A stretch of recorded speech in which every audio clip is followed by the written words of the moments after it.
हर महीने की चौथ के व्रत के समय कही और सुनी जाने वाली ये चौथ माता की कहानी है। इसके बाद गणेश जी की कहानी सुननी चाहिए। चौथ माता की कहानी इस प्रकार है। एक नगर में एक बूढ़ी माँ रहती थी। वह अपने बेटे की सलामती के लिए 12 महीनों की चौथ का व्रत करती थी। हर चौथ को पंसारी की दुकान से थोड़ा सा गुड़ और घी लाकर लड्डू बनाती, एक बेटे को देती, एक से पूजा करती, एक हथकार के लिए निकालती और एक चांद उगने पर खुद खा लेती थी।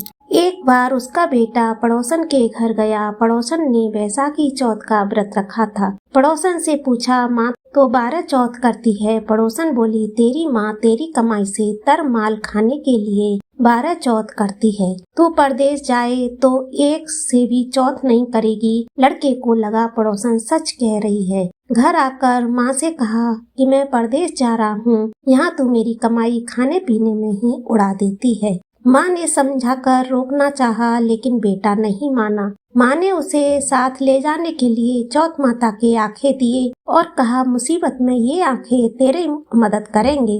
वह आंखें लेकर रवाना हो गया। घूमते हुए एक नगर में पहुंचा। उसने देखा एक बूढ़ी माँ रोती जा रही है और पुआ बनाती जा रही है। उसने कारण पूछा तो बूढ़ी माँ ने कहा, बेटा इस नगर की पहाड़ी पर एक दैत्य रहता है। पहले वह नगर में आकर कई लोगों को खाने के लिए मार देता था। अब राजा घर से एक आदमी दैत्य के पास भेजता है और आज मेरे बेटे की बारी है, इसलिए रो रही हूँ और उसी के लिए पुए बना रही हूँ। वह बोला, तू पुए मुझे खिला दे, तेरे बेटे की जगह मैं चला जाता हूँ। बूढ़ी माँ ने खीर पुए उसे खिला दिए। खा पी कर वह सो गया। रात को राजा के सैनिक आए तो बूढ़ी माँ ने उसे भेज दिया। दैत्य के सामने पहुँचने पर उसने चौथ माता के आंखें दैत्य की तरफ फेंक कर कहा, हे चौथ माता, यदि मेरी माँ मेरी सलामती के लिए व्रत करती है तो दैत्य का सिर कटकर गिर जाए। तुरंत दैत्य का सिर कटकर गिर गया। लड़का वापस आ गया। राजा ने उसे उपहार देकर विदा किया। चलते हुए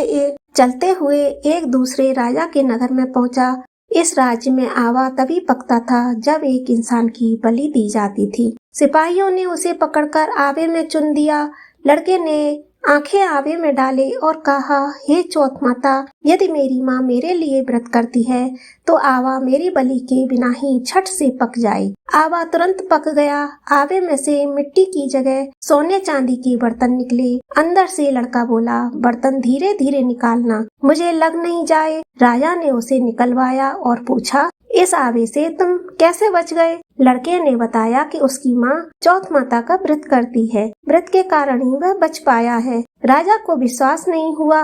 उसने एक चांदी की सुराही मंगवाई और कहा, सुराही की नली से निकलकर दिखाओ, तभी मुझे विश्वास होगा। लड़के ने चौथ माता को याद करके आंखें सुराही में डाले और कहा, मैं भवरा बनूं, सुराही से निकलूं। लड़का भवरा बनकर सुराही से निकल गया। राजा ने खुश होकर राजकुमारी की शादी उसके साथ करवाई और सभी लोगों को चौथ माता का व्रत करने को कहा। उसे माँ की याद आई। उसने राजा के पास जाकर खुद के नगर जाने की इच्छा जाहिर की। राजा ने रथ, घोड़ा, हाथी खूब सारा दान दहेज देकर उसे विदा किया। चौथ के दिन अपने नगर पहुंचा। वह अकेला पंसारी के यहाँ माँ का इंतजार करने लगा।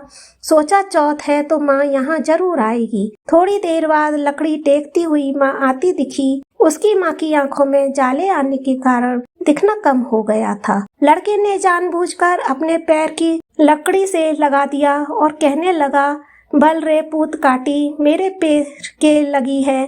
माँ ने उसे नहीं पहचाना। कहने लगी, भैया मुझे चाहे कितनी गाली निकालो पर मेरे बेटे को कुछ मत कहना। बेटा माँ के चरणों में गिर पड़ा। कहा, माँ मैं तेरा ही बेटा हूँ, मुझे माफ कर दो।